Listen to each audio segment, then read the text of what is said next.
É muito perigoso quando nós deixamos de procurar, de buscar os interesses de Deus para buscar os nossos próprios interesses. Ou quando mentimos, né? Enganamos os outros, ou até mesmo enganamos a nós mesmos, dizendo estarmos procurando a glória de Deus, o interesse de Deus, quando na verdade estamos buscando a nossa própria glória. Veja a que ponto chegaram os judeus. No evangelho de hoje, eles tomaram a decisão de matar Jesus.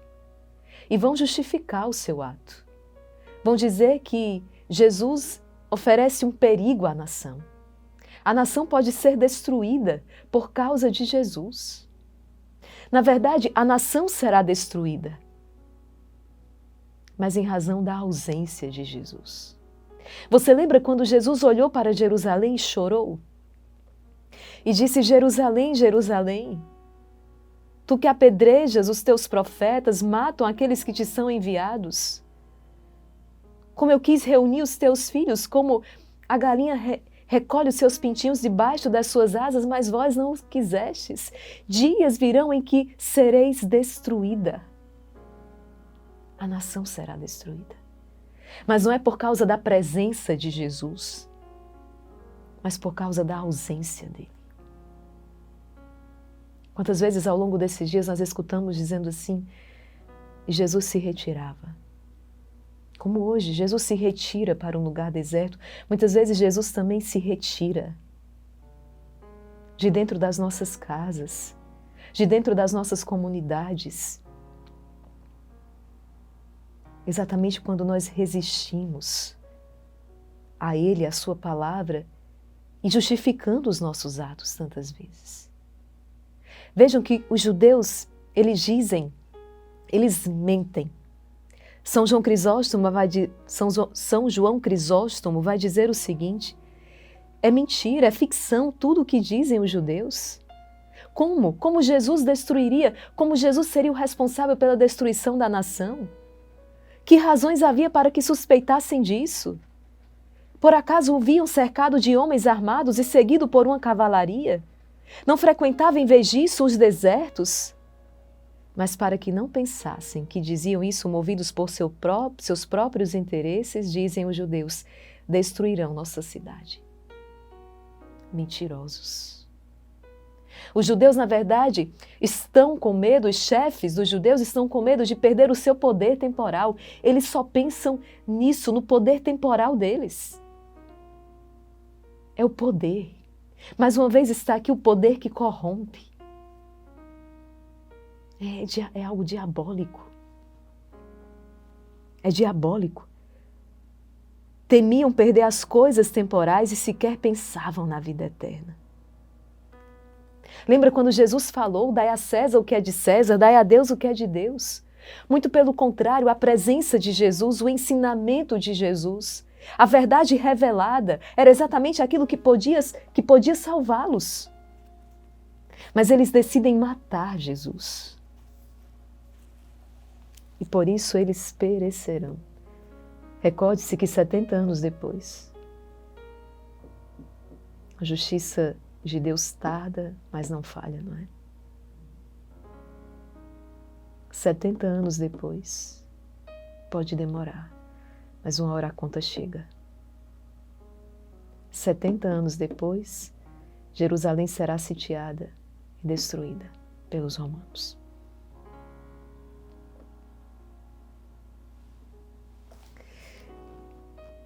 Meus irmãos, estamos diante de uma palavra que nos leva a um profundo exame de consciência. Um profundo exame de consciência.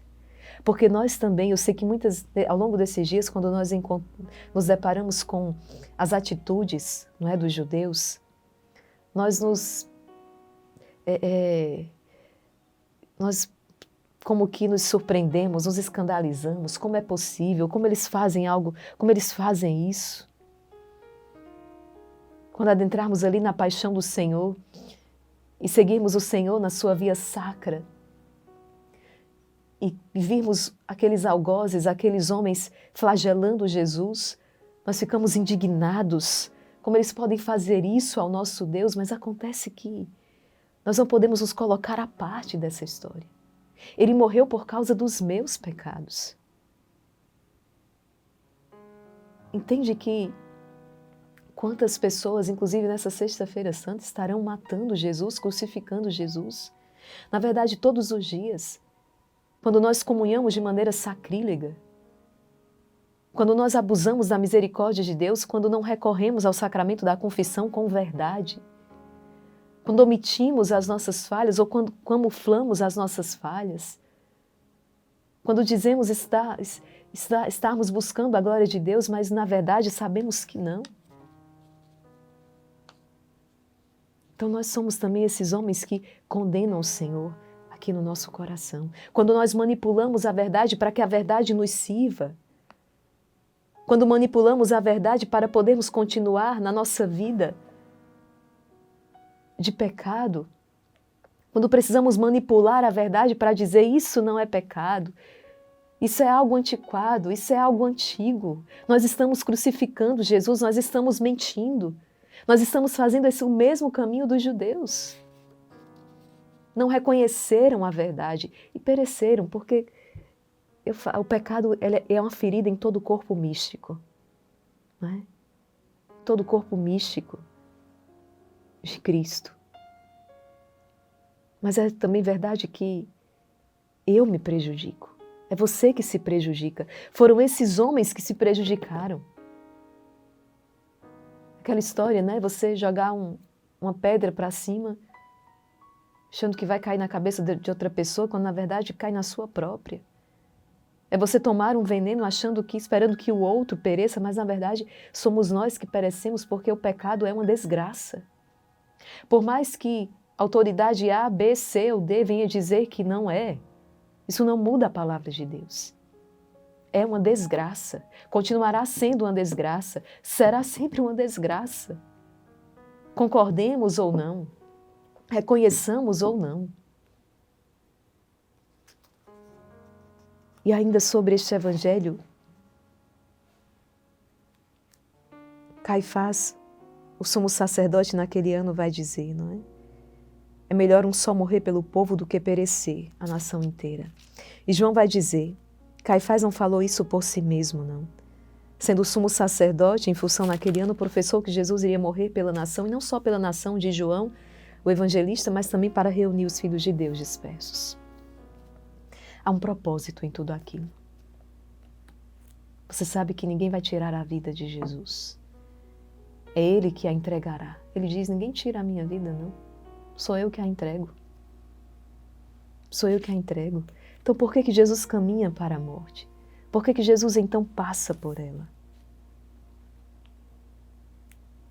O Missal tece o seguinte comentário. A morte, portanto, foi executada pelos homens, mas guiada por Deus. Havia um plano de salvação. Aqueles homens que pensavam ali iriam extinguir, não é? Iriam riscar o nome e a presença de Jesus da história, na verdade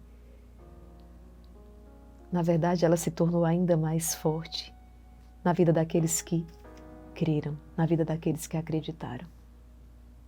Porque tem aqueles que mesmo nem diante da ressurreição não creram, como hoje. Mas aqueles que acreditaram, né, esses tornaram-se então filhos de Deus. E olha que bonito, os padres da igreja comentam essa passagem.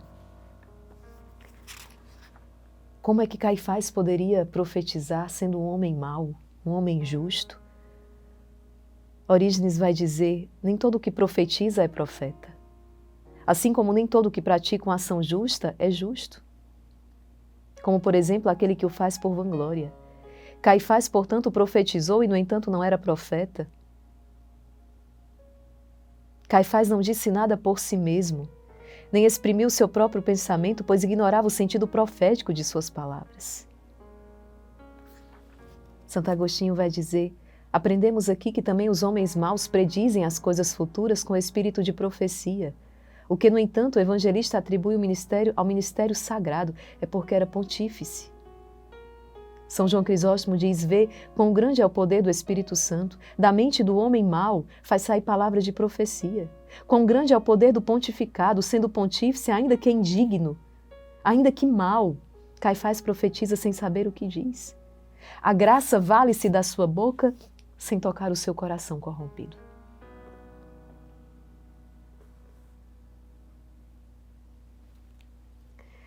São Gregório vai dizer: seus perseguidores, os perseguidores de Jesus, fizeram tudo o que haviam arquitetado maliciosamente. Levaram a cabo a sua morte para arrancar dele a devoção dos fiéis. Mas, como eu falava há pouco, mas a fé cresceu dali mesmo. Donde a crueldade dos infiéis pensou destruí-la, a fé cresceu dali. Com efeito, o Senhor fez servir aos propósitos da sua misericórdia o que a crueldade humana executou contra ele. Nós observamos isso hoje na nossa vida. O que está sendo feito com as nossas crianças é terrível, é cruel demais e você sabe do que eu estou falando. E nós olhamos para um lado e para o outro e humanamente nós não vemos saída. A impureza que nos assola, aquilo que está sendo feito com os nossos jovens é terrível. E humanamente, eu repito, nós olhamos e não vemos saída humana para isso. Mas podemos então nos consolar, nos amparar nesta palavra. O Senhor fez servir aos propósitos da sua misericórdia o que a crueldade humana executou contra ele. Aquilo que a crueldade humana executa contra as nossas crianças, contra os nossos jovens. Porque é um plano diabólico. Em nome do Senhor Jesus, servirá aos propósitos da misericórdia divina. Amém? Nós cremos nisso aqui. E precisamos viver tudo isso em espírito de profunda reparação, em espírito de profunda penitência, em espírito de oração. Nós não podemos baixar a guarda da oração. Nunca nos impedirão de rezar. Nunca poderão nos impedir de rezar. Nunca. Que assim como a Santíssima Virgem Maria, que do seu coração subia continuamente o louvor a Deus, a oração em meio ao seu silêncio e à sua dor. Que mesmo em meio ao nosso silêncio, porque somos silenciados, somos amordaçados, somos aprisionados, mas que o nosso coração continue livre.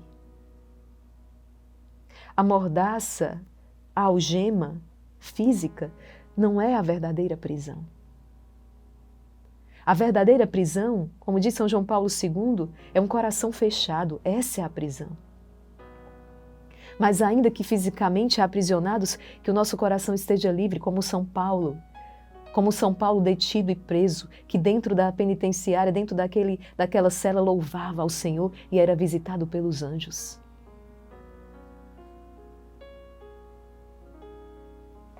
Que cada pulsar, como nos dizem os santos, que cada palpitar do meu coração seja um eu te amo, Jesus. Eu te amo, Jesus. Eu te amo, Jesus.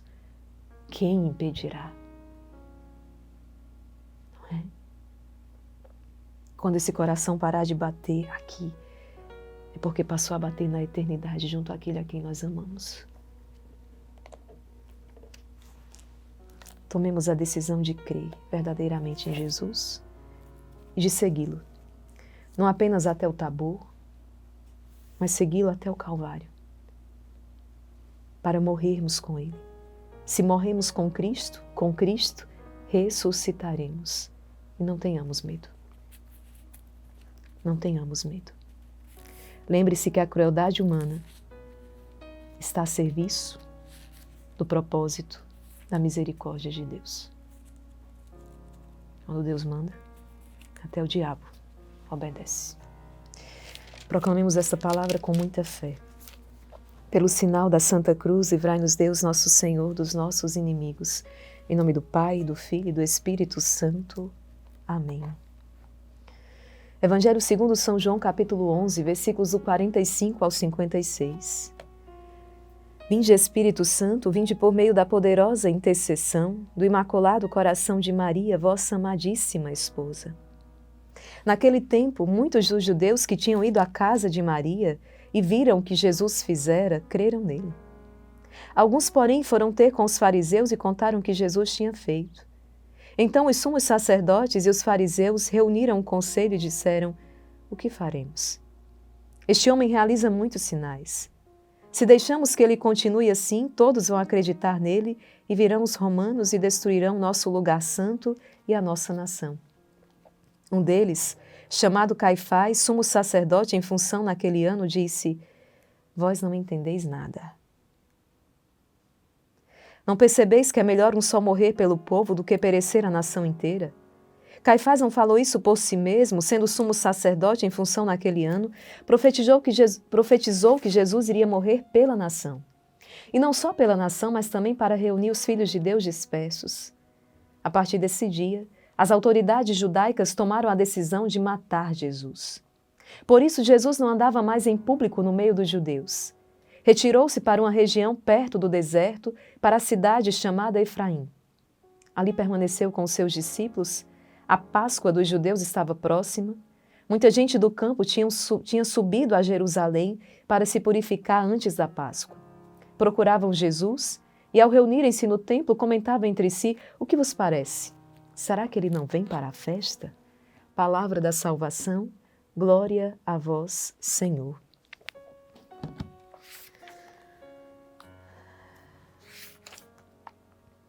Orígenes vai dizer: não diz Páscoa do Senhor, mas Páscoa dos judeus, porque o Senhor, naquele dia, era alvo de armadilhas. Filho, filha, nós estamos nos aproximando da Páscoa do Senhor. E eu espero profundamente que nós celebremos a Páscoa do Senhor. Não a Páscoa dos judeus, não a minha Páscoa, entende? Não. A Páscoa, não é? A Páscoa de uma elite globalista, a Páscoa, não é, mas a Páscoa do Senhor. A Páscoa do Senhor. Aquele que prepara armadilha e quer matar o Senhor. Aquele que prepara armadilha e quer matar o irmão. Aquele que prepara armadilha e não perdoa. Aquele que prepara armadilha e não ama como Jesus amou até o fim. Aquele que prepara armadilha e é infiel à verdade. Aquele que prepara armadilha e está em comunhão com a mentira. Esse não celebra a Páscoa do Senhor. Pode até participar do tríduo, pode até percorrer o caminho da via sacra, mas não celebra a Páscoa do Senhor.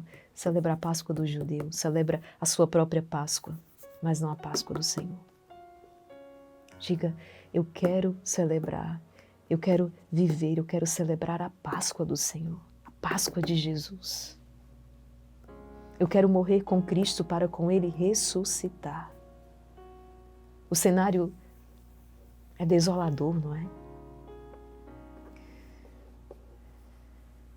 Mas nós precisamos viver o que diz a palavra. Jesus fala assim: quando vires todas estas coisas, né, essas abominações, até mesmo dentro do templo do Senhor, dentro da casa de Deus, levantai as vossas cabeças e exultai e alegrai-vos. Sabe por quê? Porque a vossa redenção está próxima. Celebremos a Páscoa do Senhor com contrição, com arrependimento, com fé. Tomemos parte na sua paixão, para que também possamos tomar parte na sua ressurreição. É isso. Amém? Recomendemo-nos à Santíssima Virgem Maria, que aprendamos da nossa Mãe Santíssima a fidelidade. Sejamos fiéis hoje, sejamos fiéis amanhã, sejamos fiéis sempre. Com a graça de Deus, por graça de Deus. Jamais nos ancorando, nos apoiando em nós mesmos, não. Mas na graça, na misericórdia de Deus. Crendo verdadeiramente que tudo concorre para o bem dos que amam o Senhor. Pelo poder que lhe concedeu Deus Pai, Ave Maria, cheia de graça, o Senhor é convosco. Bendita sois vós entre as mulheres, bendito é o fruto do vosso ventre, Jesus. Santa Maria, Mãe de Deus, rogai por nós, pecadores, agora e na hora de nossa morte. Amém. Pela sabedoria que Ele concedeu, Deus Filho, Ave Maria, cheia de graça, o Senhor é convosco. Bendita sois vós entre as mulheres, bendito é o fruto do vosso ventre, Jesus.